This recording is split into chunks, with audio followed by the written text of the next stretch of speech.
Wrist prep is probably one of the most important accessory works that we can do for our handstands. If this is the start of our handstand journey and we've never really delved into placing excess pressure onto the wrists, we're going to really need to develop a good level of capacity to just accommodate for that weight that we're going to put onto our wrists. I'm a big stickler for making sure that you spend at least 3 to 5 minutes wrist preparation before you do any sort of handstand work. So I'm going to go through a quick little sequence that I like to go through, and I do this for every practice that I do, and I'll go through why I'm choosing each exercise so that you get a good understanding as to what we're trying to achieve here, or maybe what we should be feeling in the exercises. Now the first thing I do is I think of the setup for my handstands.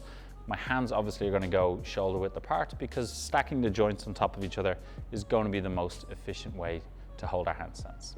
Now we will always deviate from this, and there's always exceptions to the rule, but I'm going to deal with the wider audience on this one.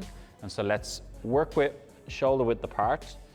In terms of setup, I'm going to place my hands on the floor with my index fingers facing forward.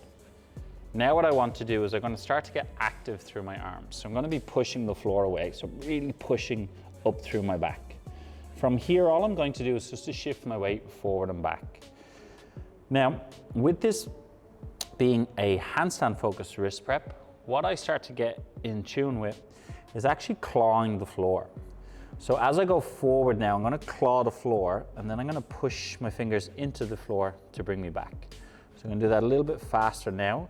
And what this is going to do is it's going to start to get me used to the movement in our handstands. So when we're in a handstand, we're never actually flat with our hands. We're always active through the fingertips.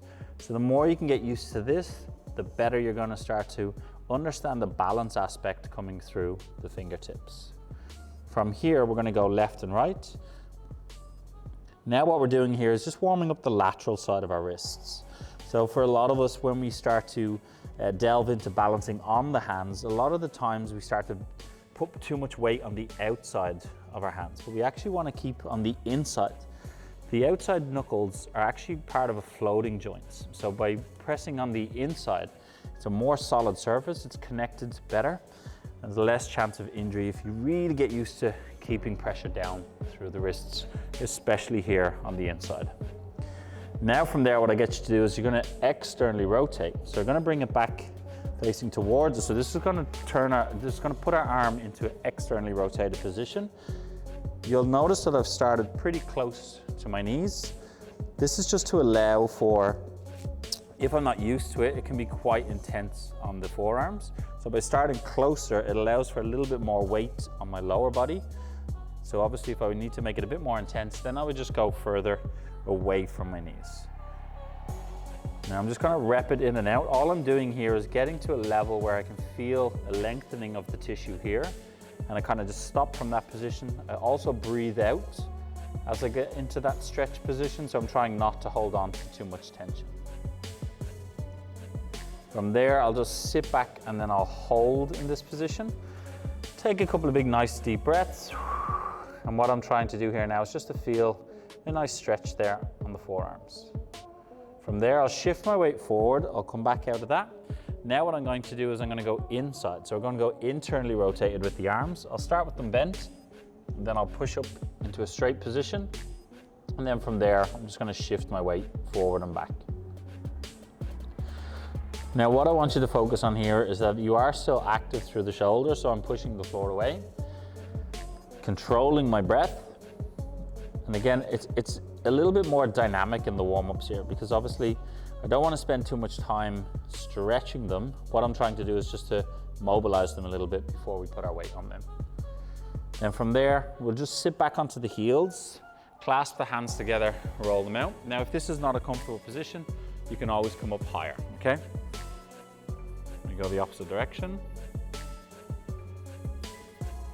Now next up, we're going to put a bit more weight onto the lateral side of the wrist. So we're going to come up onto the knuckles.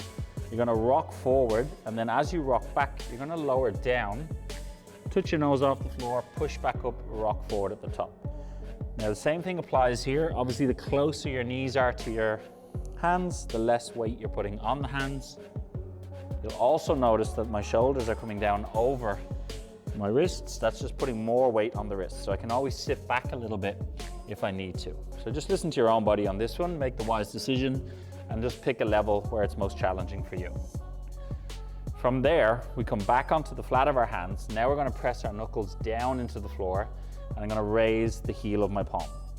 Then I parachute back down, so it's a slow and controlled motion, and then I push back up. So I'm getting a nice stretch now on the fingers. And the reason why I like this one is because even though in the handstand we're going to have our fingers bent, we want to just allow for that leverage of maybe just, you know, as a beginner, we might be putting a little bit too much weight on the fingers. So we want to start to condition them to be able to take that sort of weight. And once you've done that, we just sit back onto the heels, and when we roll out the wrists again.